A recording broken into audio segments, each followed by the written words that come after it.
Всем привет! В этом видео я сделаю обзор каркаса террасы. Год назад я выкладывал видео про прозрачную крышу на этой террасе, и подписчики часто просили рассказать про сам каркас. Так выглядела терраса до ремонта. Отсутствие навеса доставляло много неудобств, поэтому было решено смонтировать каркас с прозрачной крышей. Начну с основания террасы. Оно у меня из железобетонных плит, и под террасой вход в подвал. Сам каркас я решил не ставить на бетон, а сделал выносные кронштейны.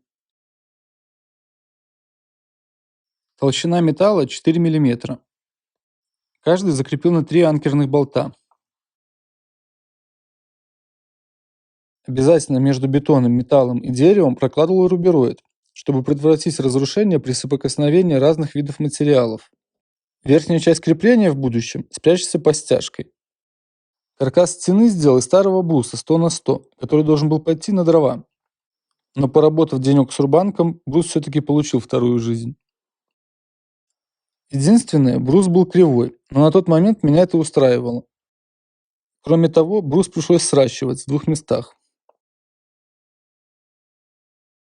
Вертикально решил поставить 6 брусов, шагом 122 см. Высота каркаса 2 метра 15 сантиметров. Высота перил 1,5 сантиметров. Но я еще буду делать стяжку пола, и она уменьшится примерно на 5 сантиметров. На стропила использовал брус с сечением 150 на 50 миллиметров, но я его тоже строгал, и сечение изменилось на 145 на 46 миллиметров. Шаг стропил также сделан нестандартным, 835 миллиметров. Стандартным шагом в 600 миллиметров смотрелось как чистокол, учитывая, что я знал, что у меня будет прозрачная крыша. В решетку делал шагом в 700 миллиметров и вырезал ее в стропила, так как мне нужна была ровная плоскость. Я долго сомневался, зарезать стропила или нет, так как я довольно сильно ослабил их прочность. Кроме того, крыша террасы примыкает к крыше дома, и зимой снеговая нагрузка увеличится в 1,5–2 раза. Но уже прошло 3 зимы, и на стропилах следов деформации незаметно. Свес крыши у меня получился 38 сантиметров. Честно говоря, хотелось бы побольше, на сантиметров 10, но, к сожалению, это у меня была вся длина стропил. Нижнюю часть под перилами изначально планировали затянуть шнурком, либо канатом, в виде паутины. Но руки так и не дошли. По счастливой случайности мне достались закаленные крашеные стекла, которые в принципе подошли к цвету террасы. По-хорошему, можно было бы сделать в брусе пазы под стекла и закрепить их штапиком. Но, к сожалению, брус был изначально выкрученный, и плоскость стены уходила то наружу, то вовнутрь на 5 мм. Для стекла это довольно большая нагрузка, и оно, скорее всего, бы лопнуло. Поэтому креплю на брус, но буду компенсировать перепады. Использую доборочный пластиковый профиль для крепления резины, который будет частично компенсировать перепад плоскости.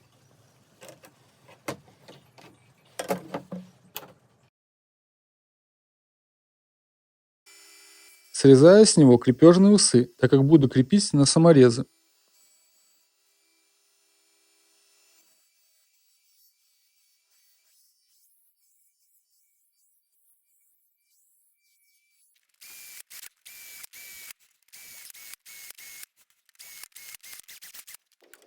Креплю по габаритам стекла и в уровень.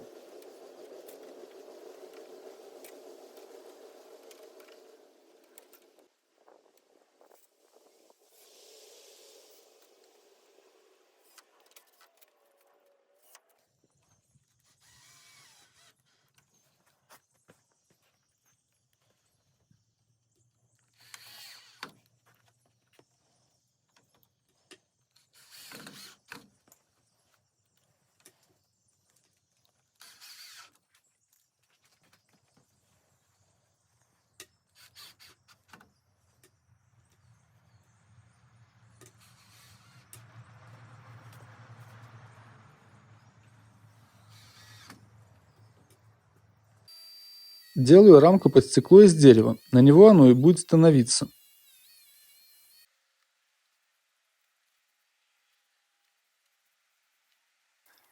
Засверливаю отверстие под саморезы и креплю его.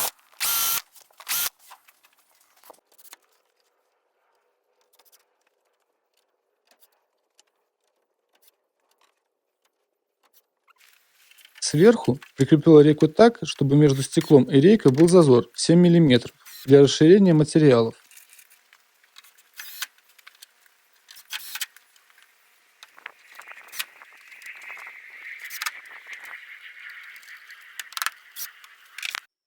Закатываю резину.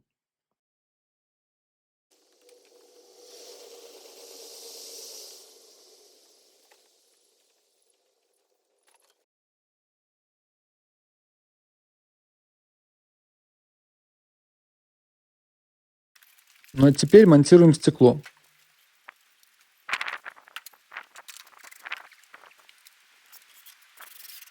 Стекла креплю с помощью алюминиевых прижимок, в которых также вставлена резина.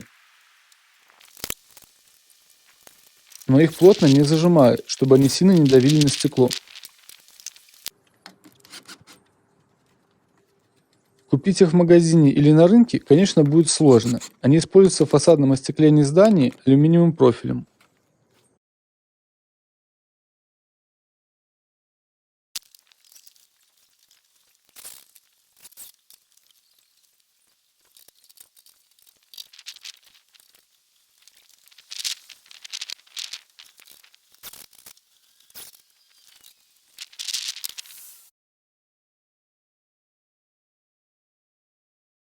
Снизу стекла с помощью пластиковых подложек сделал зазор в 2 мм для вентиляции. Стекла у меня закаленные, толщиной в 6 мм. Обычное стекло я бы вам не советовал ставить, так это довольно опасно. А если вы вдруг разобьете закаленное стекло, то оно рассыпется на мелкие осколки, и получить глубокий порез таким стеклом довольно сложно. Кстати, закаленное стекло в 6 раз прочнее обычного, то есть 6 мм закаленного стекла равно 36 мм обычного стекла. Единственное, чего боится закаленное стекло, это удара в торец, тогда его можно будет легко разбить. Прячу все саморезы и прижимки под декоративной планкой.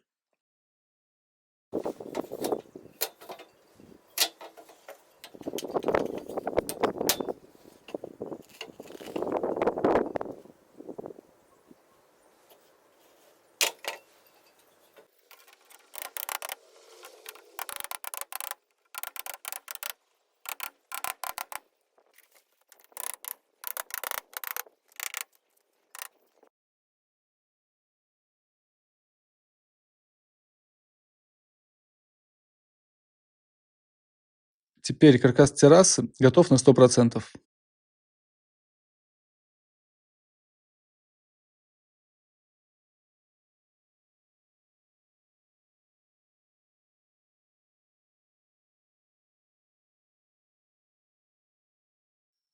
Спасибо за просмотр.